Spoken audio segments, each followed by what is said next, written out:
Welcome, and thank you for joining us. Please note that this AI-generated podcast is intended solely for general learning and educational purposes. While we strive to ensure accuracy, the AI may occasionally produce errors or incomplete information. We strongly encourage you to consult qualified professionals and conduct your own due diligence before making any legal, financial, or business decisions based on the content presented here.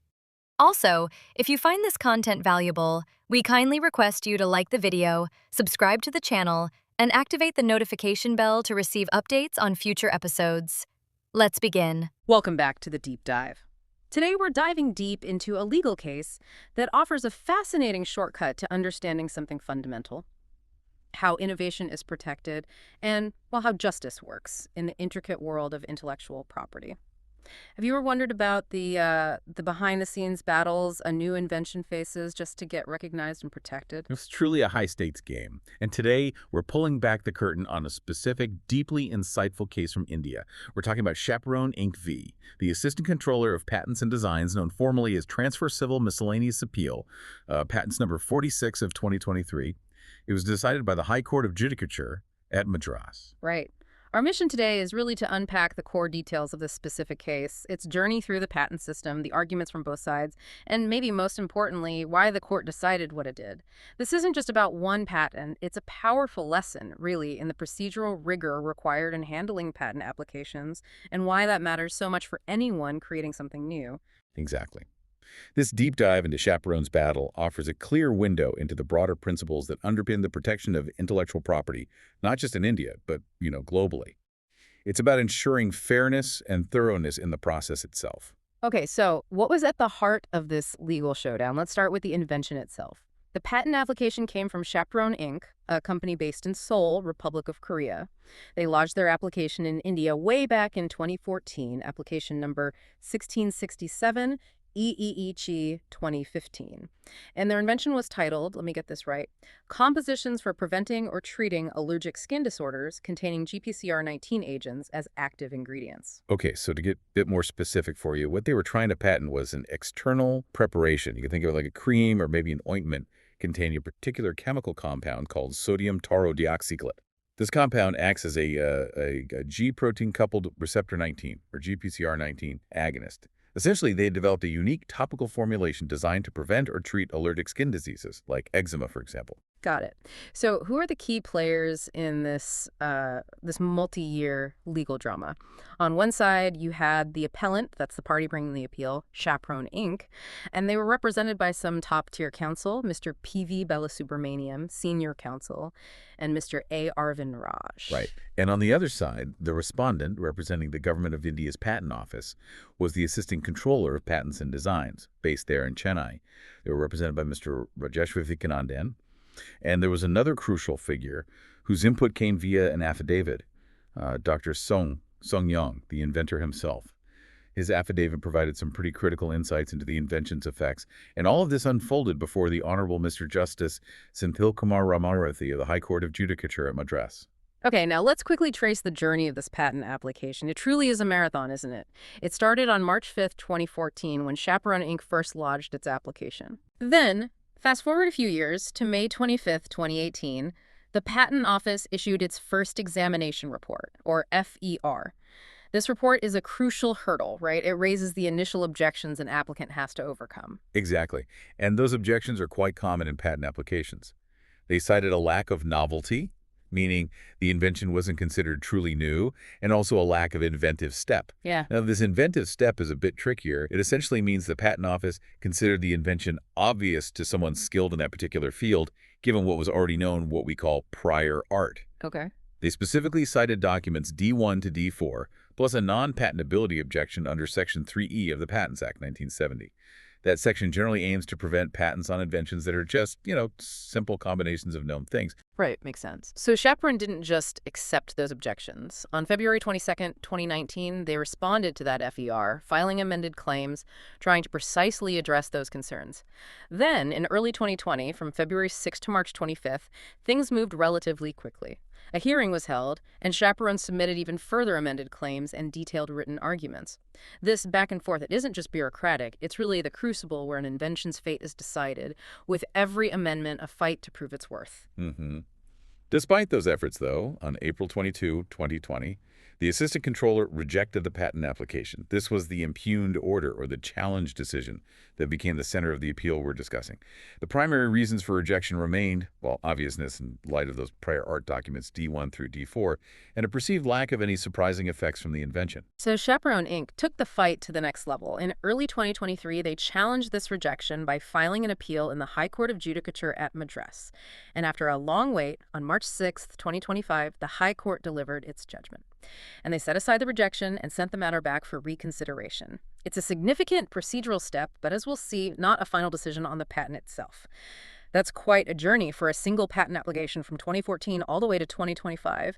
It really highlights how much perseverance and, frankly, investment goes into protecting innovation. But let's dive into the core dispute now. Why exactly was this patent initially rejected by the Patent Office? What were their main sticking points? Well, the Patent Office had several primary reasons.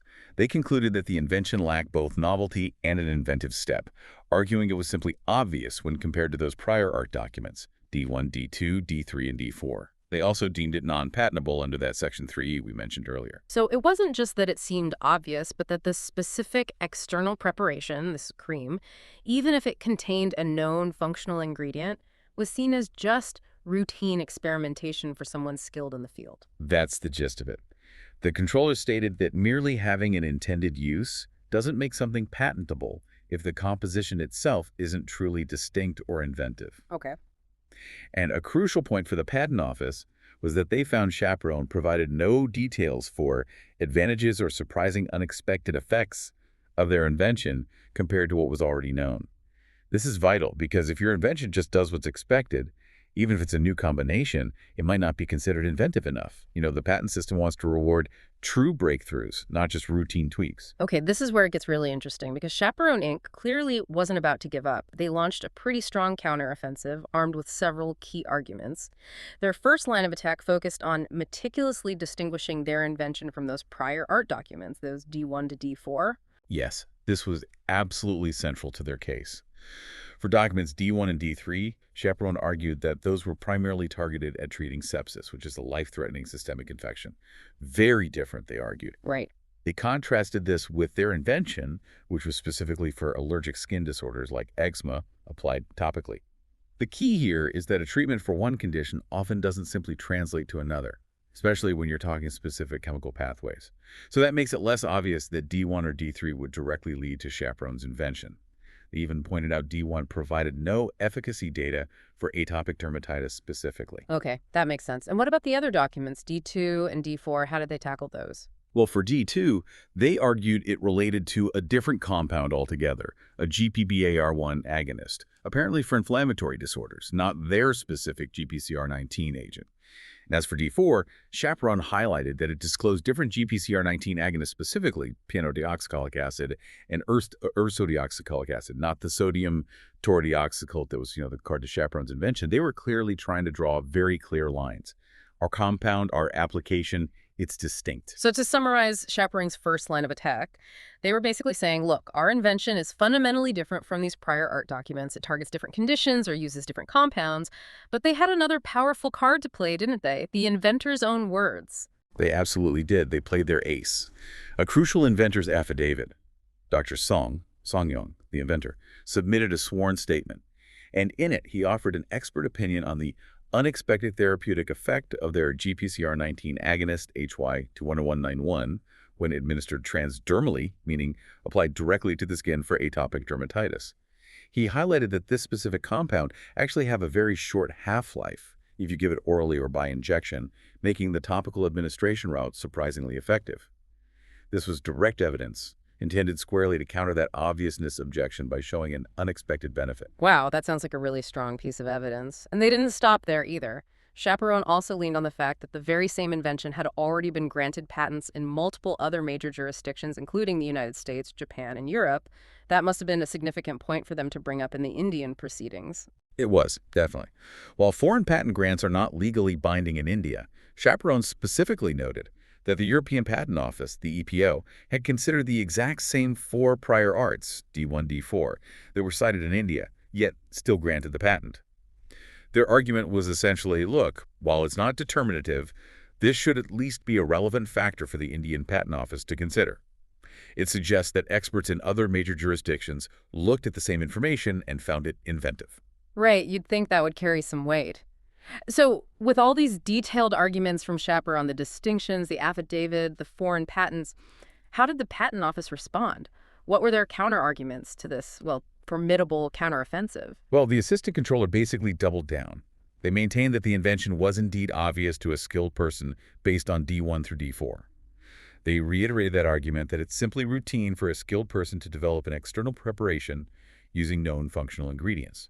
And they really dug into that D1 distinction Shaperon made, didn't they? It sounds like they had a specific counter for Shaperon's arguments about that document. They did, yeah. The respondent asserted that D1's preferred GPCR19 agonist was actually sodium taurodeoxycholate, which, remember, is Shaperon's active ingredient. This directly challenged Shaperon's claim that D1 disclosed different compounds. Furthermore, they pointed out that D1's composition was intended to treat various inflammatory conditions, explicitly including atopic dermatitis. So that directly countered Shaperon's argument about the distinction between sepsis and allergic skin disorders. Oh. And what's fascinating here is that D1 also explicitly mentioned transdermal administration. So the Patent Office was effectively trying to knock down Shaperon's unexpected effect argument for topical use by saying, hey, D1 already talks about topical use with this compound for similar conditions. Precisely. They also referenced D2 and D3, stating D2 relates to GPBIR1 activity and D3 involves treating inflammatory disease via the topical route, all serving as, further evidence of obviousness to a skilled person. They kept coming back to the idea that Shaperon just failed to demonstrate any truly surprising effects of their claimed external preparation over what was already known or could be reasonably expected. And they cited legal precedents too, right, to kind of bolster their argument that the standard obviousness tests, if applied, would sink Shaperon's application. Yes, that's right. The respondents specifically cited cases like Windsurfing International Inc. v. Tabor Marine, TB Ltd., and Podoli Spa v. BDMO SA, both well-known tests for obviousness that have been adopted in Indian case law, specifically citing Indian Institute of Technology, Madras v. the Controller of Patents and Designs, 2024. Their argument was essentially that if you apply these established tests, Shaperon's invention would clearly be deemed obvious. Okay. So with all these detailed arguments and counter-arguments laid out, the conflicting evidence, the legal precedents, what was the High Court's verdict in this case? This was the moment of truth, really, for Shaperon at this stage. The High Court of Judicature at Madras, in a unanimous decision, set aside the rejection order, the one dated April 22, 2020. But here's the key point. They didn't rule on the patentability itself. Instead, they sent the matter back for reconsideration. Ah, okay, that's a crucial distinction for our listeners. So it wasn't a win on the merits of the invention itself necessarily, but more of a procedural victory. So what was the why behind the court's decision to set aside the rejection? What exactly did the court find wrong with the patent controller's actions? The court was very explicit about this. It expressed no opinion on the merits of the patent application itself. Its decision was based purely on procedural deficiencies and how the patent controller reached their decision. This is a really vital point for anyone dealing with administrative bodies. It's not just about getting the right answer, but following the right process. Okay, so what were those specific procedural flaws that led to this decision? I imagine many listeners are thinking, but wait, how can a patent office just ignore key evidence or arguments? What exactly did the court highlight? There were 4 main points the court focused on. Firstly, the controller's order failed to discuss or record specific findings on Shaperon's detailed arguments distinguishing the prior arts, D1, D2, D3, and D4. For example, those arguments about D1 targeting sepsis versus allergic skin disorders, or D4 disclosing different compounds. They were just simply not addressed in the rejection order. This isn't just a legal technicality. This is fundamentally about due process. Imagine pouring years of R&D into an invention, presenting clear arguments, only for those arguments to be seemingly ignored. That's a really big deal. Right. It means the controller didn't really show their work, so to speak. You couldn't see how they got from the arguments to the conclusion. Exactly. Secondly, the court found that the controller did not appear to have considered the inventor's affidavit regarding that unexpected therapeutic effect of transdermal administration. This was crucial evidence provided by Shaperon, offering direct testimony of unexpected benefits, and it seemed to have been overlooked or perhaps dismissed without explanation in the order. And it sounds like the reasoning for the obviousness conclusion itself was a problem. Like, the conclusion was just stated without enough supporting analysis. That's right. The court highlighted the lack of specific reasoning for obviousness. While concluding the invention was obvious, the controller's order didn't explain how Shaperon's specific counter-arguments were addressed or why they were found unpersuasive. It just stated a conclusion without the necessary justification, which makes it really hard for anyone reviewing the decision like the High Court or even Shaperon to understand its basis. And finally, those foreign patent grants. This was a point Shaperon pushed hard, arguing that if other major countries granted the patent, especially after looking at the same prior art, it should count for something here. How did the court view that? Yes.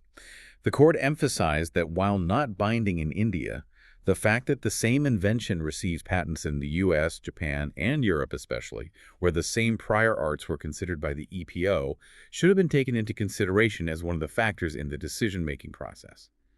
The controller's failure to even mention this, let alone weigh it, was seen as another significant procedural flaw, suggesting maybe a lack of thoroughness in evaluating all the relevant factors presented. So the High Court set the order aside and sent it back for reconsideration. What were the specific terms of that remand? Were there instructions on how the reconsideration should happen? Yes, there were specific instructions. To avoid any appearance of bias, or as the court put it, to preclude the possibility of predetermination, the reconsideration must be done by an officer other than the officer who issued the original rejected order. Oh, interesting. A fresh pair of eyes. Exactly. And critically, a reasoned order must be issued within 4 months after providing Shaperon a reasonable opportunity to be heard again. This requirement for a different officer really underscores the importance of impartiality and fairness in these administrative processes. Got it. And just to clarify the legal basis, this appeal was filed under Section 117A of the Patents Act, 1970. And while the Respondents' Counsel did cite those obviousness test cases like windsurfing and Pozzoli and the Indian case adopting them, it's important for you to remember that the High Court's decision to remand was based on the controller's failure to provide a reasoned order, not on the application of those obviousness tests itself in this instance. Precisely. The court's focus was squarely on the process of decision-making, not the ultimate substance of whether the invention deserved a patent or not, at least not at this stage.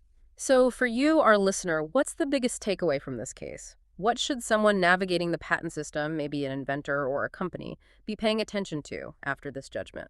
I think this is the most significant takeaway. It strongly reinforces the requirement for reasoned orders in Indian patent rejections. The decision sets a clear precedent that patent rejection orders must be comprehensive. They have to address all the significant arguments presented by the applicant and demonstrate due consideration of all the submitted evidence. No more vague conclusions just stating obvious.